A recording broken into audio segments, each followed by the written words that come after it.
ketika kita sudah bisa mencapai 100 blok per bulan, maka sebenarnya disitulah kita sudah bisa berkompetisi sejajar dengan Mitsubishi Heavy Industry. Oke, dua kabar manjos hari ini. Yang pertama datang dari kabar keterlambatan datangnya jet tempur pesanan Indonesia dari Korea, bos, yaitu T-50E Golden Eagle yang seharusnya datang bulan November kemarin.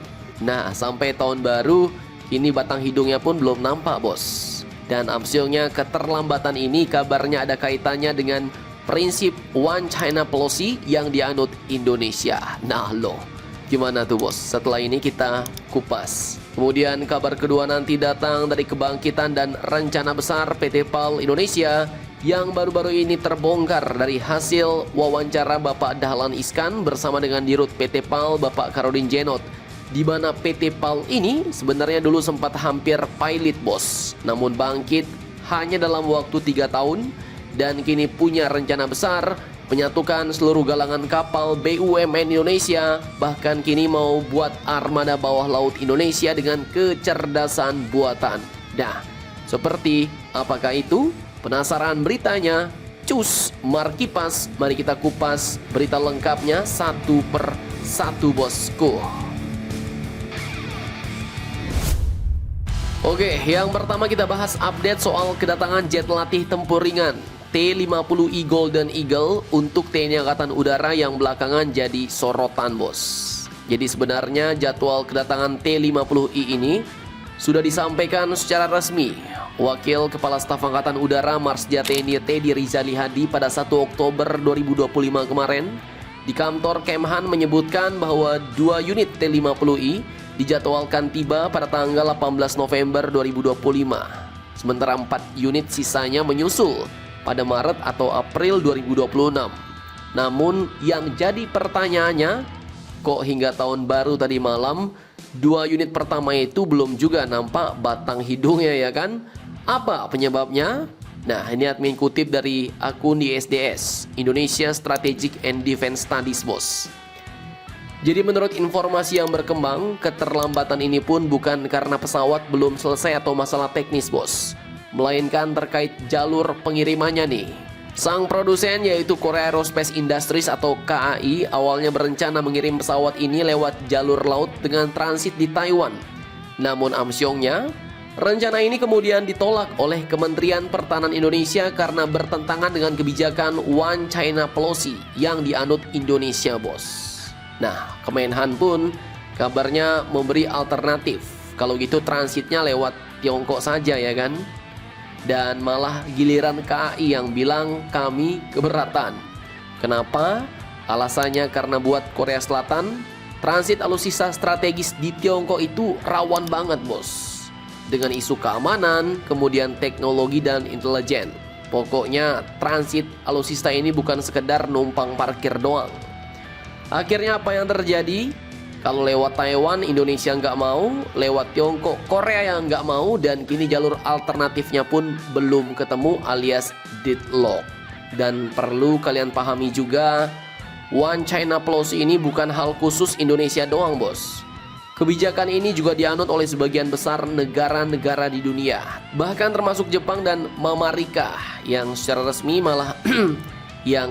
resmi sebenarnya juga mengakui hanya satu pemerintahan Tiongkok, yaitu Beijing.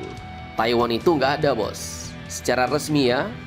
Dan kesimpulannya, maka lambatnya kedatangan T-50E ini lebih disebabkan oleh faktor geopolitik dan kebijakan luar negeri. Jadi bukan soal kesiapan pesawat, bukan soal teknis pesawatnya. Dan ini ya jadi contoh bahwa dalam dunia pertahanan, logistik dan diplomasi seringkali sama pentingnya dengan teknologi itu sendiri, bos. Ngari sodap. Oke, lanjut kita masuk ke rencana besar dan kebangkitan PT PAL, bos. Jadi admin kutip dari thisway.id dan channel YouTube-nya Bapak Dahlan Iskan. Seperti yang kalian tahu, PT PAL Indonesia adalah sebuah perusahaan strategis negara, pembuat kapal perang, kapal niaga sampai kapal-kapal selam. Namun beberapa tahun lalu sebenarnya kondisinya sempat kritis, bos, yaitu Call 5, kolektibilitas 5 alias kredit macet total. Jadi bahasa kasarnya mungkin sudah di ujung tanduk bos. Tinggal nunggu stempel pilot, lelang aset, tutup buku. Bank mungkin sudah angkat tangan, mitra mundur pelan-pelan, dan publik pun mungkin pesimis. Tapi semuanya mulai berubah saat berada di bawah kepemimpinan di Rut PT PAL yang baru waktu itu Bapak Karodin Djenot bos. Sang insinyur kapal tulen jebolan Jepang S1 sampai S3 perkapalan. Orang yang ngerti kapal bukan cuma di PowerPoint tapi sampai ke baut dan las-lasannya. Dalam 3 tahun bos, PT PAL pun berhasil bangkit dari Kol 5 jadi perusahaan sehat, bahkan mampu berlari kencang. Lebih sehat 10 kali lipat dibanding masa kejayaan lamanya. Seluruh galangan kapal diperbaharui dan ditingkatkan. Kalau dulu produksi hanya mampu 15 blok kapal per bulan, sekarang sudah sampai 40 blok.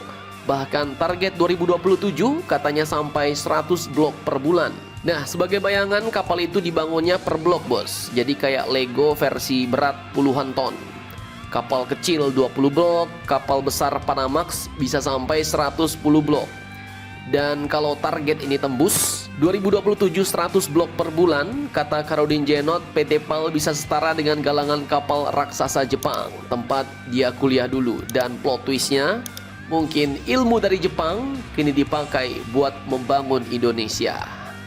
Nah, fun fact, sebenarnya beliau sempat sudah di SK-kan jadi CEO Danantara bos. Tapi ternyata batal nih sebelum dilantik. Dan jujur aja mungkin ini takdir terbaik buat maritim negara kita Indonesia. Dan rencana besar PT PAL pun sebenarnya lebih sangar lagi bos, yaitu menyatukan seluruh galangan kapal BUMN di Indonesia dan proyek ambisius armada senyap bawah laut Indonesia dengan kecerdasan buatan. Nah, seperti apakah itu?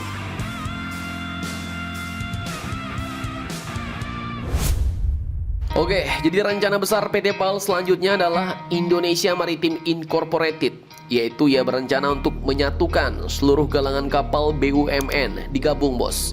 Galangan swasta diajak juga berkolaborasi jadi satu komando, satu ekosistem Indonesia Maritime Incorporated. Artinya apa? Indonesia nggak cuma bikin kapal satu-satu, tapi nanti bakal jadi kekuatan industri maritim nasional. Pasar domestik yang selama ini impor bisa digeber dengan produk-produk dalam negeri. Dan lanjut, kini kita masuk ke menu utamanya nih. Tahun ini, tahun 2026, beliau pun menyebut bahwa PT PAL akan memproduksi 30 kapal selam tanpa awak. Ini bukan kapal selam biasa, tapi ini kapal selam autonomous bos, tanpa awak dan berbasis AI, Artificial Intelligence alias kecerdasan buatan. Dimana katanya satu unit bisa membawa 4 torpedo. Ini versi awal. Kemudian versi lanjutannya nanti bisa membawa 8 torpedo. Dan torpedonya buatan PT PAL sendiri. Kapal ini pun bisa parkir di bawah laut berbulan-bulan, gak butuh oksigen, gak butuh logistik. Bahkan tak perlu ada awak di dalamnya yang capek atau minta cuti ya kan. Tenaganya nanti pakai baterai, tapi ini bukan baterai biasa bos. Di bawah hanya ada turbin, diputar arus laut alami. Jadi sumber tenaga baterainya adalah tenaga arus laut.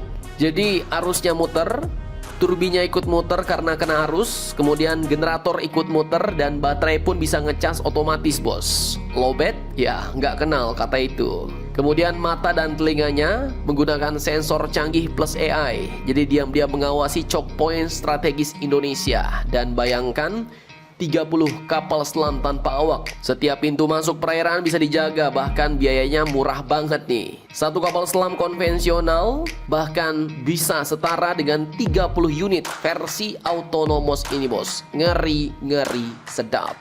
Dan di titik ini kita bisa sadar bahwa ini bukan cuma soal PT PAL, tapi ini soal Indonesia, negara kita yang kini sedang naik kelas untuk menjadi kekuatan maritim baru dunia. Mantap jos.